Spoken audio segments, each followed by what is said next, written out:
All right, everybody, welcome to Weekend Grill number 9 for round 10. What a show we've got in store for you. Paul Sebastiani, Adrian Daher. It's a big one. It is Sir Doug Nicholls Round. It's indigenous round, hashtag AFL Deadly. It's a big celebration of all our indigenous players, past and present, and into the future as well. Yep. So, big one coming up this weekend, AD. We've got some things that we need to go through too. We do. It's a big show celebrating the indigenous players, as you said, past, present and future. Indeed. I think they should be celebrated every week, not just this week, which they are. But yeah, a few other things on the agenda, which we'll get into. We shall.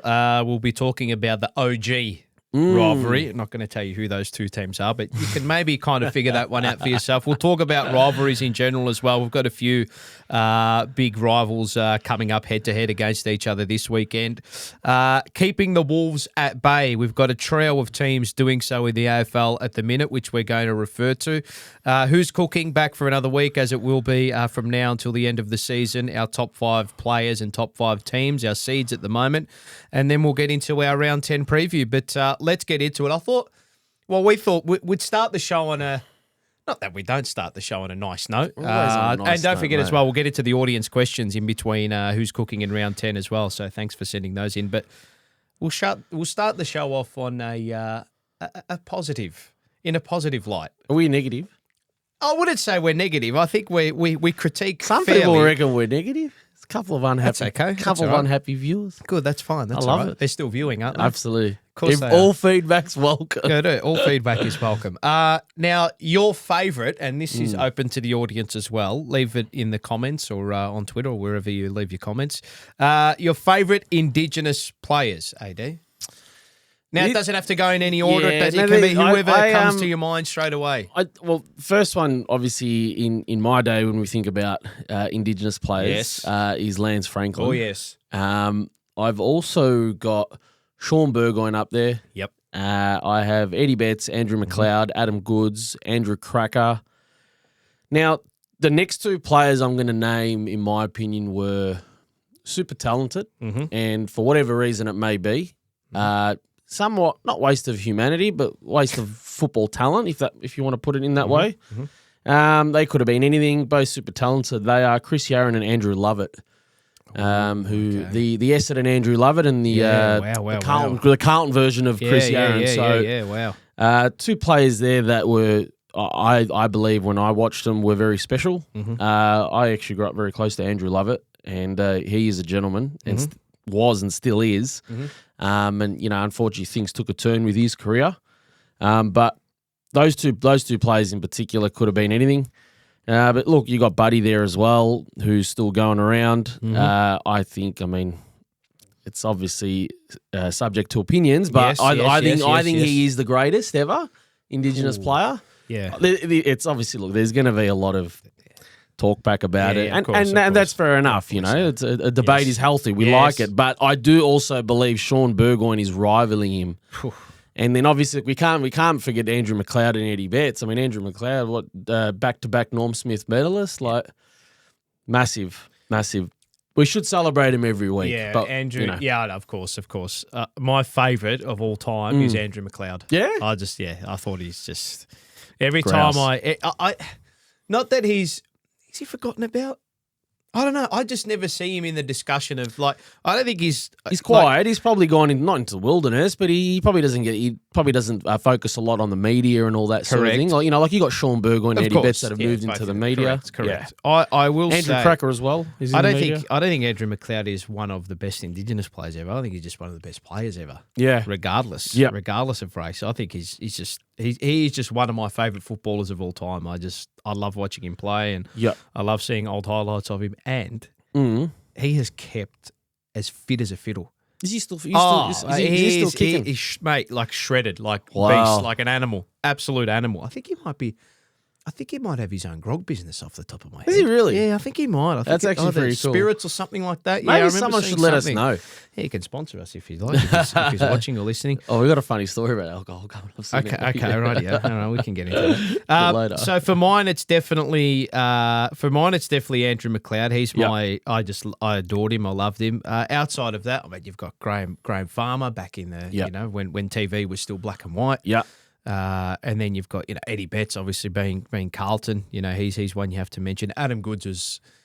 It was a shame the way his career sort of unfolded towards the back end because he was ostracised by a lot of people, and I think the AFL handled that pretty poorly. Yeah, I think the whole thing was handled. Yeah, it was a bit of a debacle towards the end of his career, but he's from an on-field perspective. I mean, just what a player! What a player! I agree with you on that. Not just the ostracising of him and how it was handled in the media and within the public, but I think it took away from the gloss of his career. Like it shouldn't. Am I mistaken to say was he playing in the ruck at some stage? Yeah, bloody oath, he played everywhere. Oh my god! Forward, back, midfield. Remember the duels between West Coast and Sydney? Him and Judd. Crazy. Yeah, crazy. I think Goods will, because he's sort of gone off away from the spotlight now as well. He's probably very easy to forget about some of these players. Yeah, but yeah, I agree with you on both those points. Re. Andrew McLeod and Adam Goods. Yeah, agreed, 100%. Both absolute stars. The Cracker boys and that Cracker family in general, we went around when Phil and Jimmy were going around, the same as Polly Farmer, but Andrew Cracker. Sheesh. Wow. That mark he took. Shouldn't have won Mark of the Year. Andrew Walker should have won. Speaking of Indigenous players, Andrew Walker's another one. Wow, yeah. Injury sort of curtailed his career as well. And the other one who people have forgot to mention, Cyril. How have we forgotten Cyril? Oh, my special. Cyril, I don't think what anyone. A marvel he was. The word to describe him is what Bruce said, delicious. He's a delicious footballer. Genuine match winner. Genuine bona fide match winner. I'd like to see where he ranks on, how like Champion Data and all these data models have come out ranking players. I'd love to see where he would rank. In on pressure all these new computer systems. In terms of player ratings. Now that we have all this data and analytics on the AFL app and everything, I'd love to see where he would rank on all these things at the moment. We did forget Cyril. I apologise. I feel that is so bad of us to completely almost disregard him. He's a champion, mate. He was very good. Cyril was one of those blokes where, small forwards, sometimes they're ghosts, but they're ghosts for the whole game. He'd be a ghost for 2.5, 3 quarters, and then just bang. He's won the match for you. Funny those, some player. surnames like, the Rioli family, the Cracker, they're just synonymous with AFL glory, like an AFL status. Yeah. But yeah, good, very good bloodlines. I'm the Riolis. Any others? I'm sure we've missed heaps. There is, and let us know. Let us know in the comments or something. I'm sure we've missed out on someone. I guarantee we have. We're gonna think when we read some of or we're gonna leave here and go, Bob. Oh, how did we forget him? But it's gonna happen. It's bound to happen. But 100%. So, favorite Indigenous players. Let us know who they are. I think. I know it was in the audience questions, but it might be. I think the timing is right now. I think Mitch OD said Buddy Franklin, no risk. Absolute no risk. I sort of agree with that, Mitch. Yeah. I mean, as I said, it's opinion based. It is. But Buddy has the CV. Yes. We thought you mentioned Cyril being a match winner. Well, I mean, Buddy's a premiership. Like, he wins you premiership. So, shame he couldn't do it at Sydney. Not yet, but yeah. And he has withstood the test of time. I think naturally as sports science and players also as well, get better, like given his given his age and how long he's been able to go around for. I know there's a lot of talk about his current form at the moment, but I think it's a testament to his sort of his preparation and his professionalism, if you want to put it. How he has been able to continue all this time. Yes. He'd be now, 35? Yeah. Mid-30s. Mid-30s, yeah. It's pretty remarkable. Like, and the majority of his career, barring the last maybe 2 or 3 years, and that year that he had off, the whole year that he had off with the Swans, his body is relatively durable. And for someone his size and with so much power and talent, Speaking huge. of which, the one person I want to mention just before we hop off this topic, this bloke. Now, it's and you hear this a lot in football circles. I mean, it's not just Indigenous communities, but players who have just this remarkable amount of talent and they just don't quite go all elevate the way to the next level. There's one player when he came onto the AFL scene, he was just a highlight reel, just incredible. Liam Jurrah. Oh, my God. Talk about waste of humanity. Jump over people. and jump on their shoulders and stand on their. He was just. I beg people, go on YouTube after you finish watching this. He's very good. Type in Liam Jurra highlights and just watch him. Just watch him for 5 or 10 minutes. This bloke was. If he somehow could have got off field and his professionalism down pat somehow, some way, this guy could have been. He could have been one of the best. I agree. Seriously, he could have been one of the best. Like an incredible talent. What do they say? He left a lot on the table. Yeah, well, he did. He didn't leave no stone unturned. Yeah, that was, and that's sad. It is sad. It is sad. You know, I think the same of Chris Yarran. Yarran as well. My God, freakish talent. You talk about how much you loved Andrew McLeod. You don't reckon we were about to witness the next one? Wow. See what you need. You need a lot of things to go your way off field as well. So, all right, let us know in the comments who your favourite Indigenous players are in light of Sir Doug Nicholls Round, which goes over 2 rounds, by the way. Yep. So round 10 and round 11, the teams will be wearing their Indigenous Guernseys. Yep. Some nice ones. There are. What you're saying? Have you checked them out? Which one's your favourite? Gold Coast. I like the Hawthorn one. Yeah. I like the Gold Coast one this season. I've been a bit of a push for Gold Coast this year. I said they should fold as a club, and I've tipped them a few times. Said their Guernsey's nice. I still think they should. Let's go. I still think the AFL should fold them. Decisions should be taken out of their hands. But anyway, all that. Okay, now. It's not technically rivalry round. We don't really have rivalry round anymore in the AFL, but there are a handful of teams that are going head to head with each other. And the biggest rivalry of the round this weekend, of course, is the Brisbane Lions versus the Gold Coast Suns, the Q clash at the Gabba. What did you just say? Oh, okay.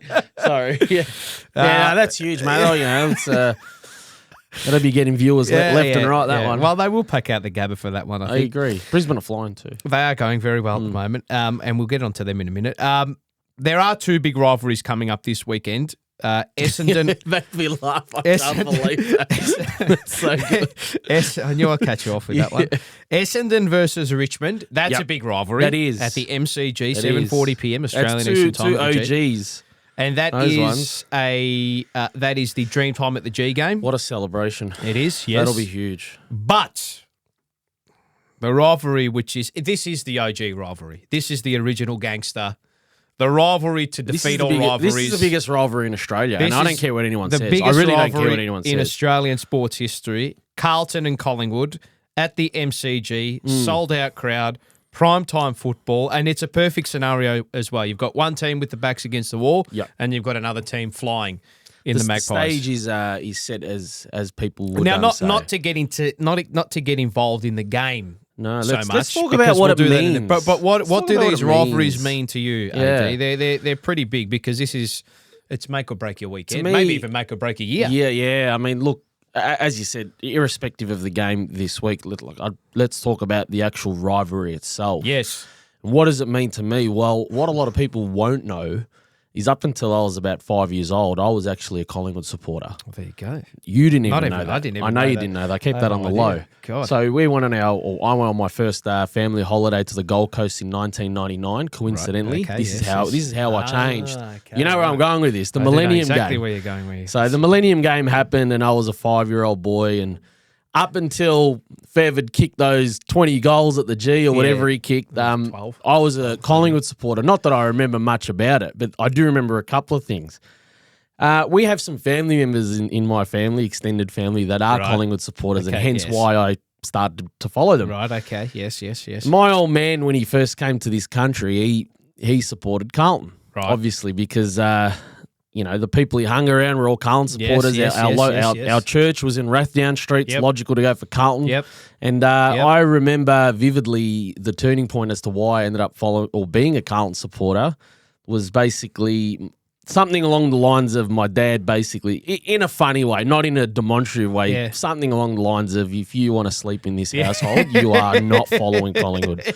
And poor young me had innocent little boy I was that ended up going for Carlton. And do I look back and regret it? No, I don't. But this rivalry is huge. I mean, I've seen like families, not in a sinister way. I'm not trying to jazz it up, but I've seen families divided at barbecues about this, and I'm not joking. Like arguments over playing cards, over which team's better, and the history about it, and it goes beyond us. It goes way before us. In the 70s and the 60s, even earlier. Like Correct. Just two teams or two clubs with such rich history, and Correct.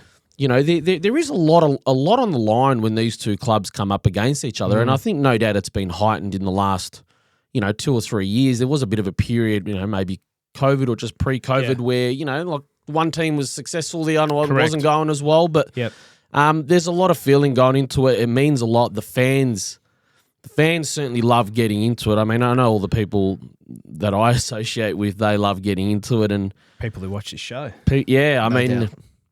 It's very big, and you go to this week and you got Carlton with their backs against the wall with all the scrutiny. Yep. And then you've got the Pies, who have got a coach there in Craig McRae that you see how much the players love him, you see how much the fans love him, how he's turned that club around, and this guy has buttons. Every button that he presses seems to work.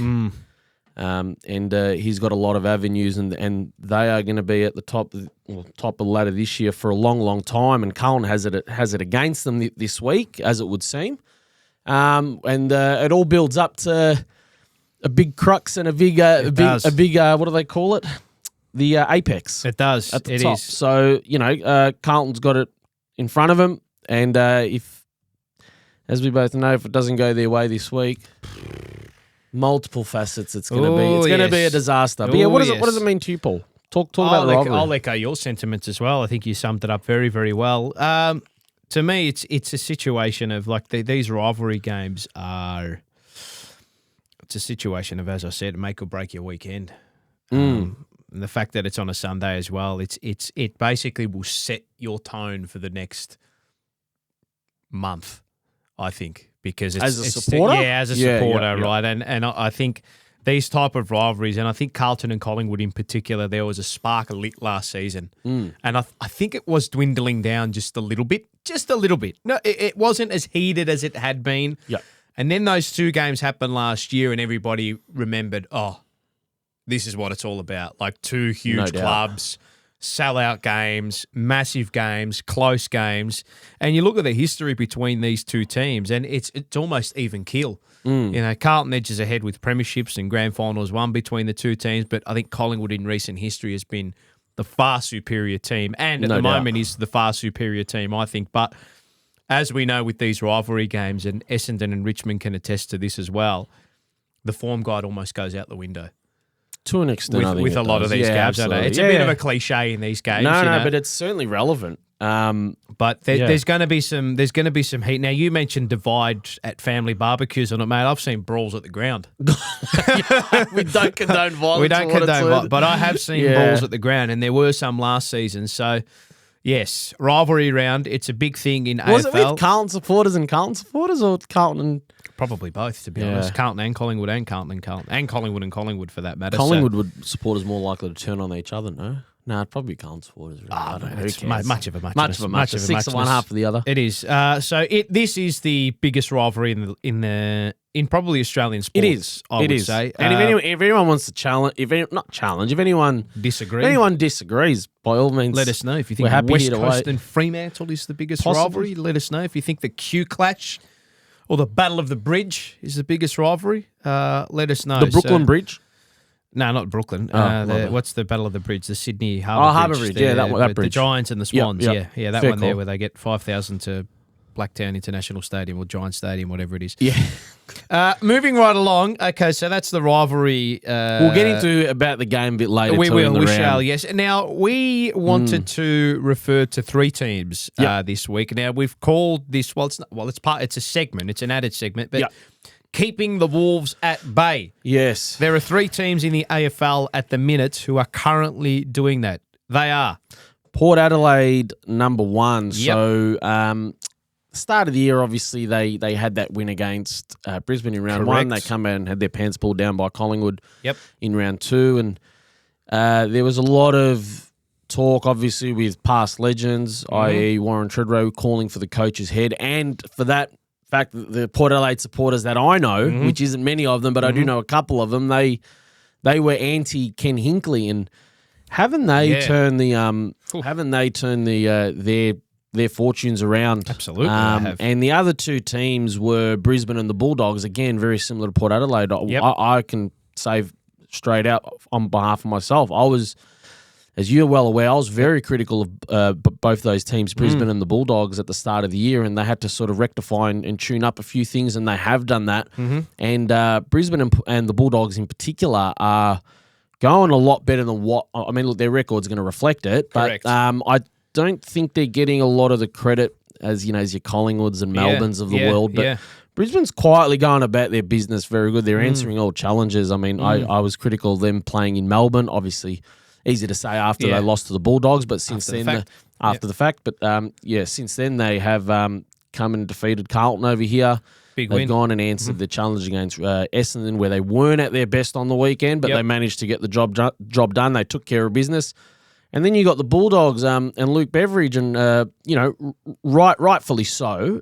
He was under the microscope earlier on in the year, and as we said last week, they reshuffled their deck and gave themselves a new hand, and they've literally just poured it on the last 4 or 5 weeks, and they have answered some tough challenges. I remember they were going into that Richmond game, they were underdogs. I know they got done to Port Adelaide, but they've come out since then and picked up some handy wins. Don't underestimate that win in Canberra against GWS in tricky conditions. And then they came out and answered the question against Carlton, who had their backs against the wall and were supposedly fired up. So they have been able to handle themselves very, very well. And I think it's full credit to all three of those clubs, Port Adelaide, Brisbane and Western Bulldogs, that have answered those questions. And it's onwards and upwards for them. And in particular, a couple of those teams, Paul, you were mentioning that the draw opens up. No doubt. Port Adelaide circumnavigated the hardest part of their draw between round 2 and round 8. So it's all systems ahead for all three of those clubs, I should say. What do you think? Yeah, no, I was bullish on Port Adelaide before the season started because of their preseason and the way that not their preseason form, but the way they'd been able to prepare properly for the preseason. No niggles, no injuries. I know Charlie Dixon, I think, is pushing to come back this week. He should. I know he's been belting Ken Hinkley's door down apparently during the week to get back into the team. So I'm assuming he'll be back up and ready to rock and roll. Brisbane have been fantastic, and that Gabba form is going to hold up all year. They're going to pencil in games at the Gabba for fun, basically, and that's going to set up their finals run. It's going to set up their top 4 run, so you can pencil in another seven games for them, you'd have to say.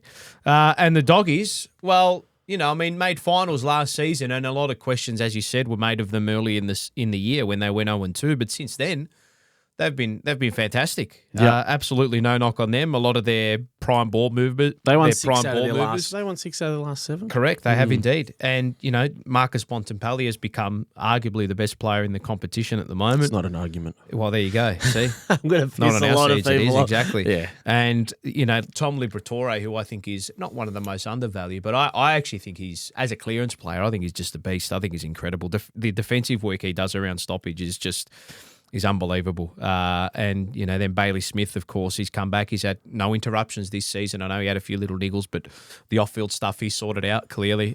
He looks in a better headspace too, so you can't underestimate that. Agreed. And they've got some match winners up front too. Jamara Ugle-Hagan, I know, was quiet against the Blues, but the way he hits up at the ball and his work rate and the way he attacks the ball in the air, nothing short of freakish. I think Rory Lobb's been very good. If you talk about work rate, he was very, very quick to drop into the hole last Saturday night at that Carlton Bulldogs game. He was. He had Tim English. English was fantastic. I thought around the grounds he dominated pin and net. And I think from the Bulldogs' perspective as well, the one thing that's really improved for them, which is going to hold them in good stead, is their defence. Liam Jones. Their back half has been really, really strong. Really, really solid. They got Josh Bruce to come back in this week too. Liam Jones. I think Josh Bruce will be back this Liam week. Jones, Alex Keith, Josh Bruce as well can come back into Gardner. that team. Gardner, they've got Ed Richards rolling around the half-back line. Jason Johannessen's back to that sort of 2016 form that we saw saw him win a Norm Smith medal. So very bullish on the Bulldogs. And you see Bailey it. Dale, Bailey Williams. They got some pretty good players. They got some pretty good players around the park. So Cody Waitman's back fit now. So wouldn't surprise me if the Bulldogs are a lock to make finals again and could potentially have a sneaky run and a big say in September this season. So say no more, man. I agree with that. They've got premiership players there. They've got the experience in there. Okay, let's just quietly would actually look good on Bont's CV as hypothetically Brownlow this year, premiership captain. That'd be nice. I might get a frame of that, even though I'm not a Bulldog supporter, but I've got mad love and respect to Marcus Bontempelli. I'm sure that'd be in his sights, definitely. No doubt. They're only, all the captains. They're only one game outside the top four at the minute. Percentage is something that they need to worry about too, but they'll get onto that if they keep winning. Winning over percentage, definitely. Who's cooking? All right, top 5 players, top 5 teams. We might get our heads bitten off. Yeah. Coming up into round 10. Maybe. I think it's a good thing, though. No, I enjoy it. What have you got for us, AD? A little bit of feedback. We'll start with teams. Yeah, no worries. Let's go. Yeah, I've got Collingwood on top. Yep. Primarily because of who is still to come in. Indeed. Not questioning their form. They're going very well. They're at top ladder. But one thing that I know is just because you're on top of the ladder doesn't mean you're on top of everyone's ratings. That's correct, exactly. But in this instance, for this round, as of this date, they have moved to number 1. Right. Number 2 is Geelong. They slipped down a bit. I'm not too worried about the Cats, Okay. I'll be honest. You know how I feel about them winning the premiership. And for that instance, Collingwood to make the grand final and Geelong will beat them. There you go. I'm going to piss the Collingwood fans off. Good. Number 3 got Brisbane. They've elevated themselves up to number 3. They have answered a lot of questions. Then number 4, I've got the Melbourne Demons. Yes. Just still not okay. Melbourne's forward line just worries me a little bit. Okay. But they are in number 4. Number 5, Port Adelaide, and as I said last week, Paul, the gap between 4th and 5th in my assessment is big. Okay. But bordering that number 5 spot at teams like the Bulldogs and teams like Adelaide, they're neck and neck with Port. Yep. But I'll put Port in there. Yourself? Like it. I am Melbourne. I haven't changed much. I haven't changed my top 4 rankings. I'm Melbourne, Collingwood, Port Adelaide, Brisbane. Yep. I've snuck the Doggies up into 5th. I've taken out fair. the Cats. I've got the Doggies up there. I like the way they're playing. Yep.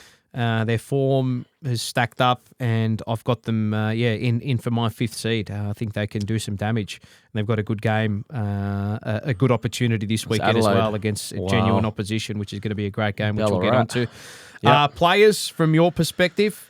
Marcus Bontempelli, number 1. Clayton Oliver, number 2. Nick Dacos, number 3. Jeremy Cameron, number 4. Charlie Curnow's gone out, and up comes Christian Petrarca. No knock, Charlie. Charlie's thereabouts. We know what Charlie's ability's like. But at this current point in time, Christian Petrarca comes into number 5. I haven't changed too much with my players. I'm still Bont, Charlie, Jeremy Cameron, Nick Dacos, Toby Green. No, I haven't changed players this week. Toby didn't even play last week. Yeah, no, and that's why I've left him. That's why I've left him alone, just for the time being. No one else jumped out at you? Nah, not really. Charlie, sticking at number 2, you comfortable with that? I'm going to leave it for the time being. I might wait till the bye to change things around, or I might wait till next week to change things around. So, what do you mean next week? We've got to wish you a... Well, yes, I correct. I will get onto that. I'll get onto that, but I'll still be keeping my ratings. Don't worry about that. I'll still be keeping tabs on everything. Don't worry about that. So that's who's cooking. Let us know, guys, in the feedback. Appreciate it. Please do. Speaking of feedback, we need to get into audience questions, which have most certainly come through. Which one do you want to go through first? Let's go through. We've got, and make sure again at Weekend Grill 6. That's where you can find them all on Twitter. Shall we go with? Let's go with the intruder because it is Indigenous round. It's Sir Doug Nicholls Round. Now, at Dan Bomber asked, was Sid Jackson one of the pioneers in representing Indigenous players on the big stage? I would have to say yes. Yeah, look. Number 5 at Carlton, premiership player. Yeah, look, to be honest, I do know he was a Carlton boy. I do know he was a 2-time premiership player, I believe in 1970, or VFL premiership player, 1970, 1972. Indigenous Hall of Fame, I believe. But unfortunately, damn, I wasn't around when Sid Jackson was kicking the ball and running amok. But look, from what I've read, he certainly has. Yeah. Paul, maybe I think you'd have to say that it's him. You've got Graham Polly-Farmer. You've got Doug Nicholls himself, Yep. who represented Victoria at a level. You've got, Nicky Winmar as well, obviously set a stance too. Michael Long. They've got the long walk, which will come up this weekend. Saturday, Richmond and Essendon. So be on the lookout for that. So, yeah, I think that's a fair enough question. I think it's a fair enough statement. I think you can just remove the question mark and remove the first word was and just say Sid Jackson is one of the pioneers in representing Indigenous players on the big stage. I think we Good can. question. I Good think question, we can definitely Dan. say that. / statement. Yep, love it. Appreciate it. Zach Asuni has asked, I feel that the club, this is in reference to Carlton, doesn't talk about success enough as the end goal / goals and values the journey, which could be an excuse for the mediocrity that Carlton supporters have seen. This club needs a mentality switch from within because we have the right players. That being said, it's Eddie Betts for me as his favourite Indigenous player. What do you think? You know how strong we were on I mean, I don't... the messaging and what Carlton had to say Absolutely. over the last few weeks. Since then, Brad Lloyd got interviewed on Sunday with Scott Lucas and Sarah Ollie and Tom Morris on SEN. And Tom Brown. Oh, was it Tom Brown? Yeah. As well. He's on done Channel the 2 7. interviews, Yeah, mate. he did rock up at the club. He's done the daily. He's How done could the I forget that day-to-day little prick, double. Tom Brown. Yep. And also Patrick Cripps came out obviously in the media in the last 24 hours and addressed the media, which I thought was handled well. In reference to your question, Zach, it would be an easy assumption to take that they are deflecting, or they are using what they're saying as an excuse for the mediocrity. It's not the worst angle that you're looking at it. Zach. There is part of me that does believe that.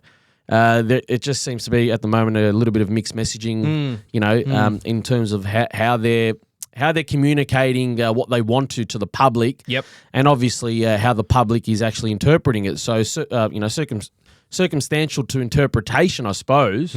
I believe their end goal obviously is to win a premiership, as they stated, by 2027. But in the interim, such as now, so on a micro level, like right here, right now, I do think that some of the stuff that's coming out of their mouth is being used as an excuse. But we're happy to let it play out and give them to the rest of the year. Love it. That's the stance I've taken. Don't What have about to you, add Paul? to that. I'm preaching from your hymn book, mate. I'm preaching from your hymn book, definitely. I do think, as I said earlier, and I said it 2 weeks ago, that it's cool the Jets for now. Yeah, look, Let I think it all play out. I think first. on a macro level, a longer term level, I think obviously the goal, as they said, is their end goals or values are to win premierships. Correct. However, in the short term, it's a bit hard. You're going to get judged on it, and it is an industry, as we know, that you're judged on your wins and losses. So I'm happy to call it. I'm happy just. I was one of those guys like you, and I'm happy to just settle down a little bit. As I said, is it a case of them trying to buy time? Or is it a case of them actually saying, no, it's 5 years? It's probably a little bit of both. It's a bit of both. I mean, look, there is a part of me that does think the club is, they're almost like a prisoner on death row. Like they're just appealing their sentence and, they're just buying time. There is a part of me that does believe that. Yeah. But look, give them benefit of doubt and we'll see what happens at the end of August or end of September. We shall see. Good question, Zach. I love it. Love it. Thank you, Zach. And Pawan. This is a good question. Pazmaster16 at Pazmaster16. One player from Essendon and Richmond you will take into Carlton based on needs. The Richmond player I've penciled in is Jayden Short. Yep. It's a brilliant kick. He's a line breaker. Yep. And I think he's exactly what Carlton would need off the half-back flank and rolling through the midfield. From an Essendon perspective.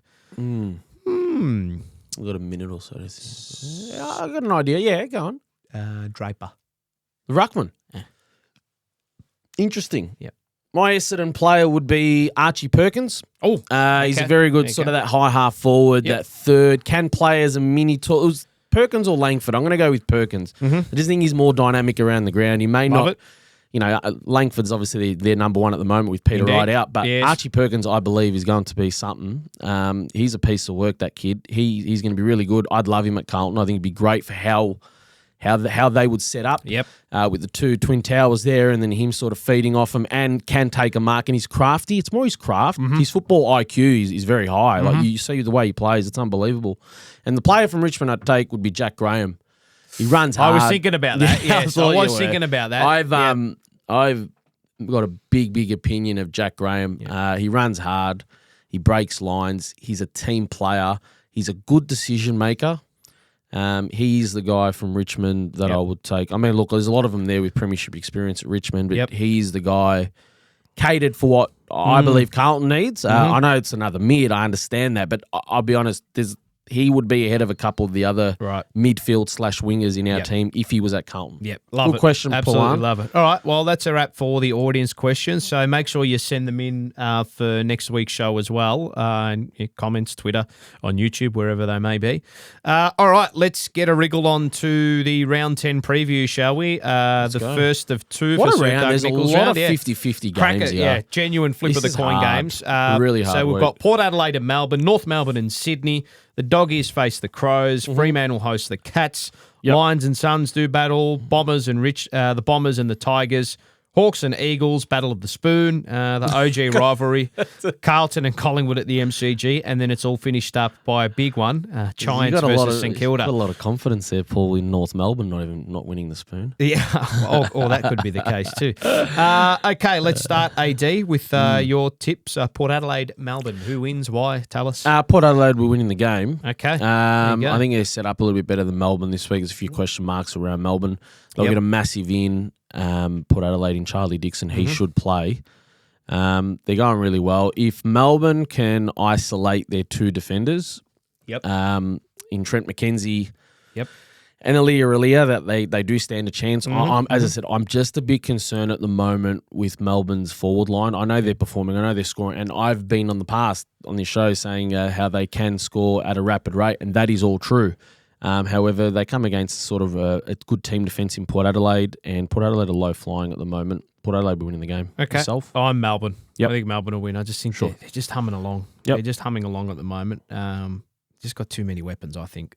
I think Port Adelaide will give a great account of themselves. No doubt. But I think Melbourne will win this game. Yep.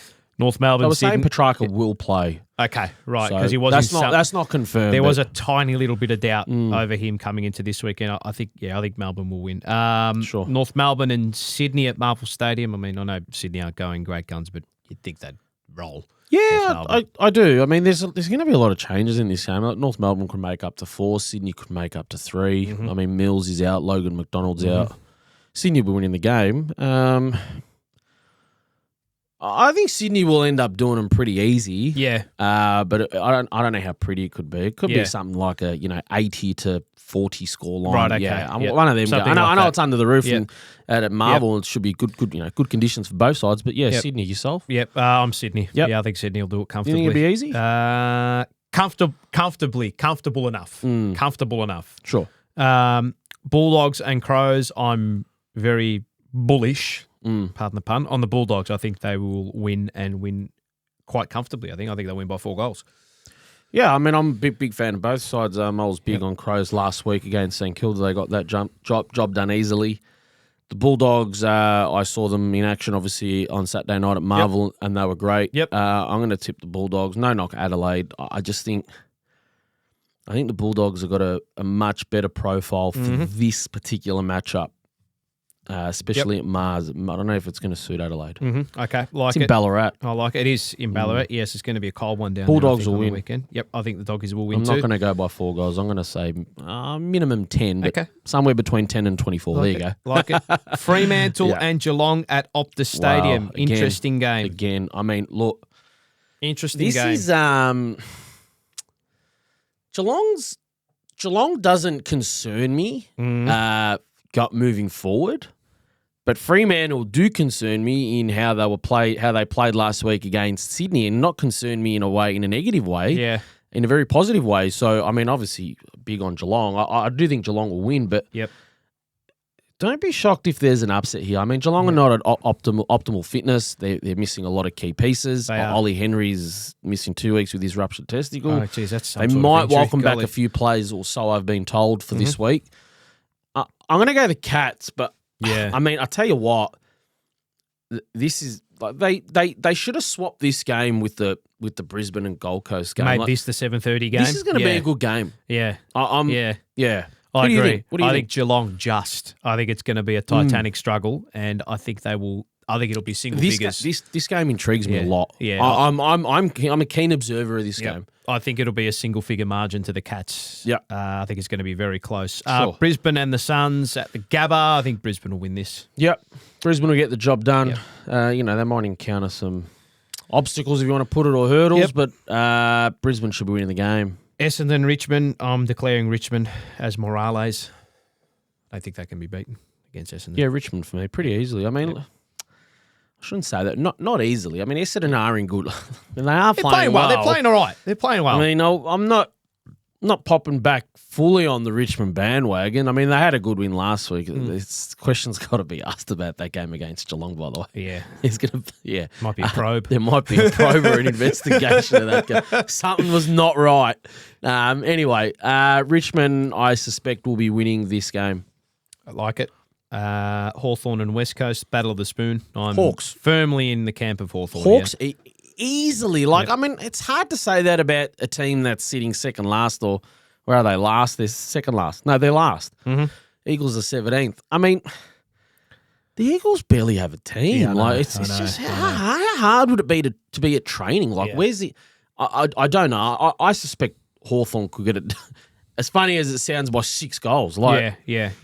And you'd be laughing at me going, how's the team on the bottom of the ladder going to win a game by 6 goals? Yeah, no, the problem is the team that they're versing, you could exactly. arguably have them bottom of the ladder. Correct, exactly right. No, it's exactly right. I'm Hawthorn comfortably as well.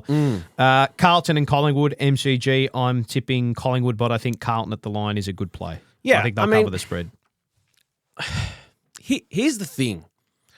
My passion for this club, for Carlton, holds no currency when it comes to analysing them. Correct. It means absolutely nothing. Yep. How we analyse them and how we support them are two different things. Correct. Collingwood will be winning the game. Mm-hmm. However, I do agree with what you're saying. I don't think it's going to be a walk in the park for them. No, I don't think it will be. And I expect the professional outfit that Collingwood are, I expect them to be able to absorb Carlton's punch. Click into gear. Yeah. I think Collingwood and Craig McRae would be well aware that, look, Carlton are going to come out and try and prove a point. I just think Collingwood will be too strong. Yeah. I mean, but at the same time agree. as well, it's not going to. It's probably going to shock more. It's probably going to shock more Collingwood supporters if Carlton wins. No, or the other way around. The other way around. Sorry, it'll shock more Carlton supporters if Carlton win than what it would Collingwood. So yeah, I agree with it. I think Collingwood are wary of the threat. And there's always a threat. You've got two of the best. Yeah, of course. Naturally. And to be fair, as much as I'm big on the Pies, and the people who say that I'm not, if you watch the show every week, I'm huge on the Pies. I love everything about it.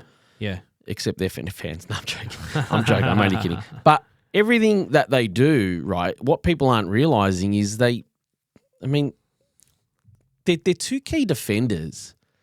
They haven't yet to be, put under that one-on-one spot. Okay, I honestly, fully tested. I would love to see Darcy Moore in a one-on-one, and I'd love to see Nathan Murphy in a one-on-one. Yeah. Well, I think you summed it up. I'm not joking. I want to see Harry take. I want to see Harry take one of them. Yeah. I want to see Charlie take the other, and the rest of the Carlton forward line leave. Yeah. I know it's not going to be that way. Yeah. Because there's so much more facets to the Correct, game. I mean, there's a good possibility Collingwood are going to sweat on the turnover, and they're going to outrun in numbers, which they always do. They're one of the best in the comps to do it. And their midfield has improved. You were saying off air to me that Carlton's midfield has improved out of sight in the last 4 to 5 weeks. But Collingwood's midfield now with Jordan De Goey, Tom Mitchell. I mean, this is not just a Nick Dacos show. No. We got a lot of love for the kid, but they are an all-time show. Yeah. This is they're a serious They're team. a holistic team. Serious team. They petrify me a lot moving forward into the year, but for the purposes of this game, I think the Pies will get it done. Yep. And I do agree with you with what you said, and you posted on your Twitter that the 18.5 of Carlton point spread is looks attractive. Even the 16.5, and I know those margins can be very fine, but they could prove that. I think it's a good play. This will be a good game, regardless. I think. And Giants and St Kilda, another good game. Wow, Max King comes back. He does. What are you going to do? I'll be honest with you. This to me is a flip of a coin. I know the market doesn't necessarily reflect that. What do you got? $1.70 and $2.15 the other mob, $2.15 the orange mob. Yeah, the orange Guernseys. Look, St Kilda, Yeah, I think St Kilda should and will bounce back. I believe that. I know I've tipped the Bulldogs against the Crows, but I do believe that game last week, the Adelaide versus St Kilda. Yep. That's going to be a good form reference. Like, yeah. I know what you mean. Every week situation. I don't think people understand that, but I think St Kilda will win. Yep. Yeah, and I think that game at Adelaide Oval, that's going to be a hot game to reference. Yeah, I'm going to back the Giants. I think the Giants. I'm going to tip the Giants in this game. I'm not going to back them. I'm tipping them. You got in this confidence, in this game? They were pretty average last week. The Pies tore them apart, I'm not too I don't mind when the team goes away against a pretty good opposition and then comes back home. I think that's that was the case that I had with Brisbane earlier in the year when they got flogged by Port. Sure. And then came back home against Melbourne and knocked off Melbourne. So I'm tipping the Giants. Yeah, I'm just in a 50-50 game. I think I'll go with the Giants in that one. So I'm just to recap. I'm Melbourne, Sydney, Bulldogs, Geelong, just Brisbane, Richmond is my lock for the week. I think they'll beat Essendon, Hawthorn, Collingwood, but Carlton at the line, and the Giants. Yeah, I'm going Port Adelaide on Friday night. Sydney Swans, Western Bulldogs, Geelong, Brisbane Lions, Richmond, Hawthorn, Collingwood, St Kilda. Love it. So I think the two we're not marrying up on is the first and last game. Yep. Correct. Yep. The bookends. The bookends. bookends. Lovely. Okay. All right. Well, that's a wrap. Weekend Grill number 9 for round 10. Service announcement. I won't be here for the next 2 episodes or 2 weeks. I don't know what we're going to do. So I'm sojourning off to London. Going to go see the Mighty Gooners, mate. I'm going to see the Mighty Gooners. Have fun, mate. I shall. I'll definitely be in touch. I'll still be on. You can still reach me on Twitter for those for those who want to keep in touch. But the next 2 weeks I'll be mate. resting up. And have you figured out who's going to replace me? I have next week. Okay. And I'm not going to tell you. Okay. You're going to have to keep. You're going to have to stay. I'll have to watch. You'll have to watch.